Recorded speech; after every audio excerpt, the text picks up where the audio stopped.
Welcome to the Green Hour here on FM91. If you haven't done so yet, make sure you subscribe to our YouTube channel on FM91 and look up some of our previous episodes. Joining us on this episode of the Green Hour is an environmental engineer working at one of the pioneering consulting companies in Pakistan that focuses solely on environmental planning, design and assessments, helps governmental and corporate clients alike in treading the fine line between advancement and sustainability. An important discussion to have.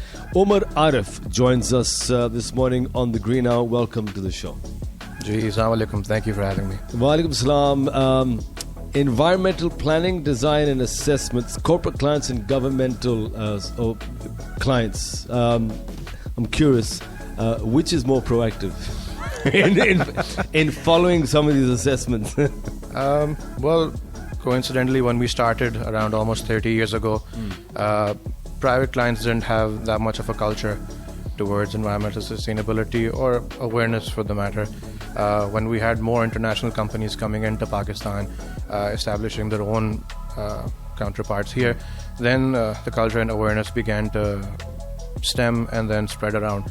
So I think it's been we've come a long way from that. Both governmental and private sector clients today are taking this much more seriously than they were. You know, we talk about master plans and cities and how we should, town planning and city planning and so on. How important is it to conduct some of these environmental assessments when it comes to town planning or city planning? I think that's a very good question, but I think before that, let's frame some definitions so we can have some context for the discussion moving forward. Yeah. So urban planning or master planning essentially is a dynamic tool that is available to policymakers that helps them provide a sort of layout or guidelines for further development down the road on how to structure populations, economies, healthcare facilities, infrastructure facilities, and then, of course, the environment in between all of that. Environmental assessments also, in a way, are a planning tool for policymakers to help guide them on the potential impacts in the future that would occur with the project and without a proposed project. So, essentially, the environmental assessment forms part of a master planning where it acts as the tool to understand what could be the overall impact on the environment with this project or without. And of course, with the day and age we're living in, environment isn't just solely focused on water, air. Right. You have more nuances, like you have the social environment, you have people, you have physical, cultural resources, you have community health and safety, you have occupational health and safety. Basically each and everything that could cause any impact to you, people working, the people living. That is what is broadly termed as environment these days. So if we were to take the example of Karachi, and if we had a master plan that we had implemented with a proper environmental assessment conducted, I think it would have been the difference between how the city fares in today's day and age in terms of stormwater drainage, solid waste management, wastewater management. Were there assessments done? I'm curious. So at a stage when you're developing a city, be it Karachi or be it something smaller, you have something called a strategic environmental assessment that is done, because that strategically defines on whether you should be establishing a city and the pros and cons of going ahead with this. So I'm not sure if something at that scale was conducted for the city. For different parts of the city, yes, there were. For, I believe, the development of DHA Phase 8, the entire waterfront, there was an assessment conducted. And then, of course, for different pockets of development that have taken place in the city, there have been environmental assessments that have taken place. But again, nothing overarching that would give us a big picture of what would happen if the city went from what it was to what it currently is. Yeah. The Green Hour with Omar Arif, environmental engineer.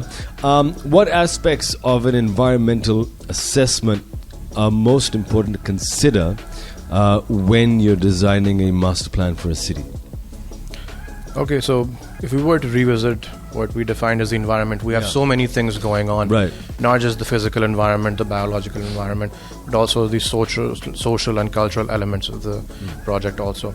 So if we were to basically just list down some of the major elements and then describe them, it would of course be overall impact in terms of the physical environment to an area.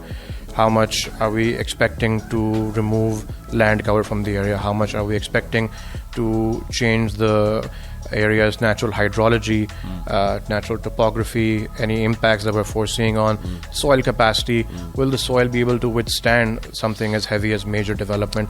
Things like this. Then, of course, you have the resource efficiency and pollution prevention. If you have water scarce areas like Karachi, and you have water that's coming in and then is ultimately going out into the Arabian Sea and not being recycled, we're already sort of abusing a diminishing resource that needs to be taken care of. Community health and safety. For a lot of areas where you go to expand or build a new city, there may be people already living there. If not there, maybe people are living nearby. You have to make sure that any development that takes place also safeguards their existing rights in terms of a good quality of life and in terms of their economic prospects that they already have going for them. Stakeholder consultations is something very important. You have to identify the people who are already present there, who are the main stakeholders of the project, policymakers, the planners, the people living there, the people who will live there, who the government or the people are doing this for. And you have to make sure that their views and their concerns are taken on board, because they're the people who will be living there long term and taking care of that area. And I think, of course, that's more or less the major items you have to take care of. With all these assessments and you know, plans and so on, how seriously do the stakeholders take them? And do we have examples of where they've actually taken it into account? Yes. So some of the major projects in the city we have had the good fortune of working on. So the Karachi Circular Railway project, which was initially running and has been aimed to be revitalized over time to solve one of the major issues of the city, which is a lack of public transport. So the stakeholders in that project are very vocal. They make sure that Pakistan Railways and whoever else is involved in this project is well versed with their needs. And it's maybe because of the fact that we don't have an agreement between the two parties that the project still hasn't been able to come or conceptualize on ground. A project where we were able to see a lot of stakeholder involvement and feedback and come to fruition, albeit not completely, was the BRT Green Line project. Green Hour here with Omar Arif, environmental engineer. We've been talking about assessments and the importance of assessments and the importance of following some of the assessments when it comes to town planning, city planning. How can environmental assessments help mitigate the negative aspects that a growing city may have on the natural environment? So, again, there are two major types of assessments. If we were to do the strategic assessments that looks at these things from a big picture, bird's eye point of view, you can basically get the major impacts and how to deal with them out of the way, and then basically use that to plan the city as it grows and as it develops. When it comes to smaller developments, like you have your buildings, your industries, your things that come up over time, what happens is that when they conduct their assessments, they learn how they're going to be impacting the environment, sort of footprint they're going to have, and what they can do to sort of mitigate those impacts. So while you have a strategic assessment that defines the overall nature of what needs to be done, you also have these smaller assessments done at a smaller scale over time to understand what these different owners and project owners would need to do to make sure that their footprint is also localized in this project. And of course, conducting assessment is one thing, making sure that it's implemented and followed through is another thing. So assessments are well and good, but their implementation is what really matters. But which is where we seem to sort of, you know, fall by the side is this. Well, what can we do to make the stakeholders a little more interested? Because there is obviously the commercial aspect, right? If we're building a certain, I don't know, road or whatever, it serves, well, we make money, and it serves the commuters because they get to A and B in a quicker time. But then you've got the assessment that comes in. It's like a kebab mein haddi, you know what I mean? Like, you know, yaar, you know, isko to kahin pheko.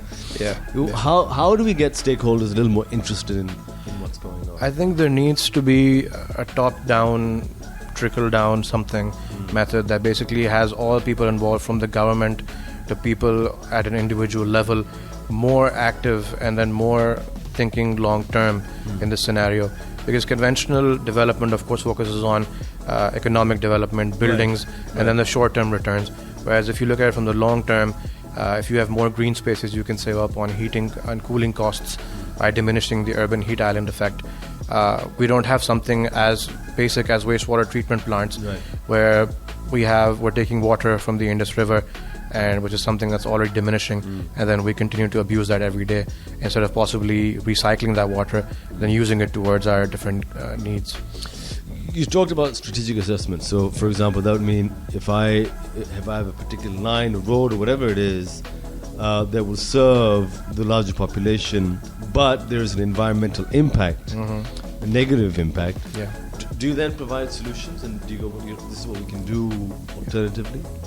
So there's, as per the international best practices, and for the projects that we have done for the international funding bodies, the World Bank, the Asian Development Bank, there's always a mitigation hierarchy. Right. So if you can avoid the impact, that's the best thing you can do. Right. If you have, a village coming in the way of a road, if you can avoid that, that's great. But sometimes that's not possible because of the different reasons involved. Of course, the decision hinges on so many elements: cost, environment, technical also. So there's no one thing that can always be given priority over the other. It's always a combination of them. If you can't avoid something, you can try to reduce its impact as much as possible. If that impact still occurs, you can try to mitigate its severity. If that is not possible, then you try to compensate or offset that impact. So, for example, going back to the people coming or a village coming in the way of a road, if you absolutely cannot do anything about them, you have to try to move them somewhere else and try to give them the same sort of life that they already had in that area. If not better, right? Yeah, if not better, exactly. That's the hierarchy. That's hierarchy. The Green Hour with environmental engineer Omar Arif. We've been talking about master plans, assessment and implementation and so on, and mitigation. What would you say about Karachi's master plan? How could it improve? And is it possible to change city plans at a later stage? So I think one of the misfortunes that this great city has is that we don't really have a master plan right now to implement. We did at one point. We had in 2005, this local company along with these international partners, they made a master plan that was supposed to come into effect by 2020 called the Karachi Strategic Development Plan. They very rightly predicted the sort of development that would happen and how it should actually happen, along with the sort of burden it would put on the local infrastructure in terms of water, in terms of solid waste management, in terms of public transport. And if we had abided by that plan, developed according to it, we would have been living in a very different city today. But coming back to the argument that can something change, I think that we definitely can. We need to firstly identify where the limits of the city are. We need to put a hard barrier down there, not physically, but and then we need to intrinsically develop after that. I believe a phase-wise modular approach is possible, but it's going to be challenging because you have people living everywhere. And like I mentioned, there's going to be trade-offs for everything, every decision you make.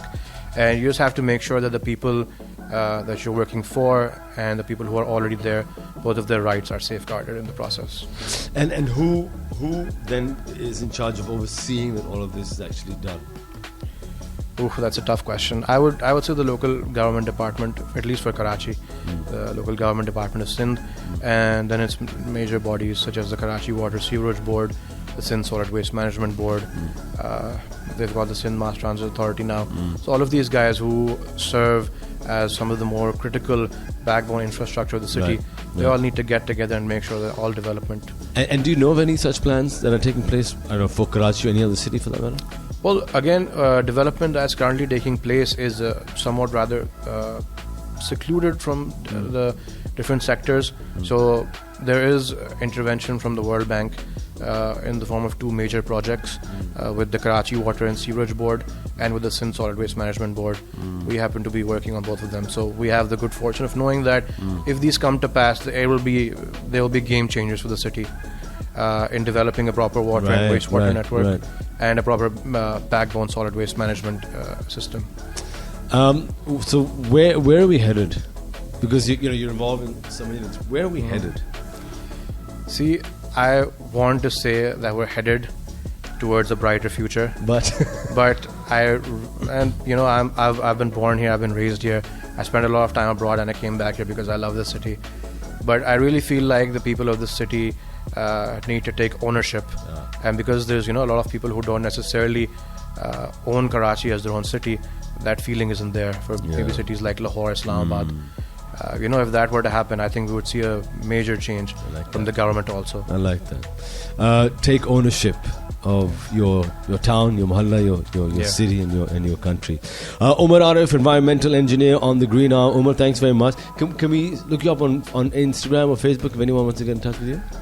Yeah, I mean, my Instagram ID is pretty much the same. It's omar.arif, omar.arif. Same for LinkedIn, everywhere else. Omar Arif, that's omar.arif on Instagram, LinkedIn, and Facebook. I think you're saying. I left Facebook a long time ago. You left Facebook. Look, man. Thanks so much for joining us. Thank you for having me. This has been The Green Hour. Make sure you subscribe and look up some of our previous interviews. Thank you.